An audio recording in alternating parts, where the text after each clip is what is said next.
All right, let's plate bitter greens. We have this beautiful endive puree. We braise this down and with some onions and salt and some stock. And then on the blend, we hit it up with some cold butter to get that really beautiful emulsification happening. So nice smooth texture. And hit it up with a little bit of apple cider vinegar to pop that flavor profile. Really exciting. It's slightly bitter, like bitter in the good way. Here we have our beautiful greens. These are all different kinds. You have some lightly roasted Castelfranco. You've got some beautiful living Mizuna from our homie over there at Alden's Leafy Greens. And this is some pickled endive as well. California Endive Company, pretty awesome company and exciting. One thing I can tell you about the plating is keep it fairly rustic. It's beautiful, of course, we want it to be beautiful, but this menu is really about representing a time and a place, and they're not spending a bunch of time with fine dining back then. Even the fine dining they had was just more about the meats and the things that the average person couldn't afford or didn't have access to. So now we've got everything in the bowl, the greens, the puree. This is our beautiful olive oil vinaigrette. Just kind of want to pour that over the top. I don't really want to toss the greens. This is more of like a salad that gets eaten like this. You could dress it as light or as heavy as you want. We made some matzah, which is an unleavened bread. So story in the Bible is pretty specific.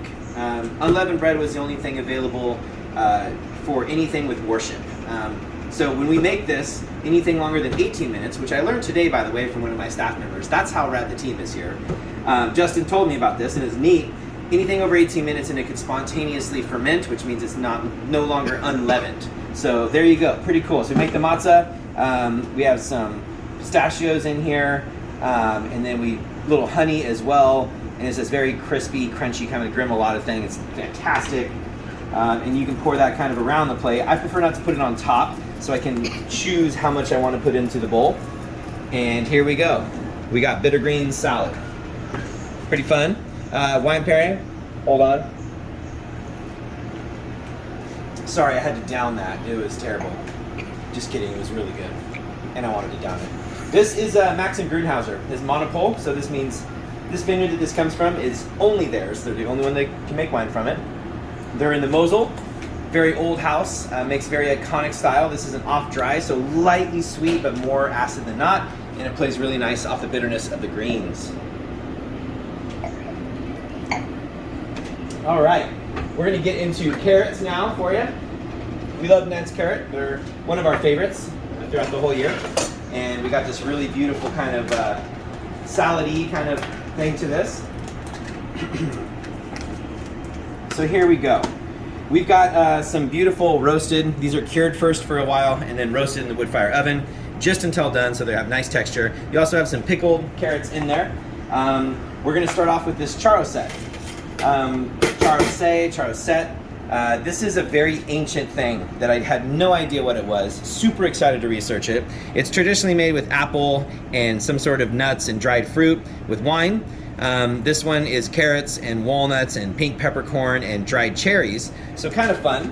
This is gonna go down here. This is that weird savory sweet blend that I really think is fun in a dish. And we'll just put all of that down on the plate. All right, now, if you don't have a lemon at home, let us know. I guess you can't let us know, you'll have this. Man, this whole thing is hard, right? It's not like TV. But get yourself a lemon. If you don't have a lemon, grab yourself a little bit of vinegar, just a little bit. And we're just going to lightly splash these with a little bit of lemon. Don't season it. These are cured, which means they already have a good amount of seasoning in them. Now we're just going to kind of lay these semi-pattern kind of thing across. Beautiful. You can see the curl of the cuts has come up a little bit. Really beautiful carrots. I love these things. These are pickles. These have nice brightness. And right here, notice we're still kicking it. It's getting a little thinner. It's getting no big color though. Press it down every once in a while. That thing's just riding it out. Don't worry about it. Okay, now we have this pomegranate gastrique. Hey y'all, it's not pomegranate season. I admit that. But pomegranate is literally brought up in the Old Testament multiple times. So I felt like it had to be included. We do use a California pomegranate puree. So we're still using California pomegranate juice, but I just couldn't not put pomegranate on there. I'm very creative. I could have found something else to work, but the history is the history, and you can't change that. It's the word. So anyways, take this beautiful gastrique and just kind of roll it over. Gastrique is just a cooked down sweet and sour liquid. Drop some of those drops too. I love that. And this is such a cool thing because you don't even need spoons or anything like that. Boom, done. Now we have together this puffed farro. Farro is an ancient wheat derivative, so it's also in the Bible, kind of fun, and fried walnuts.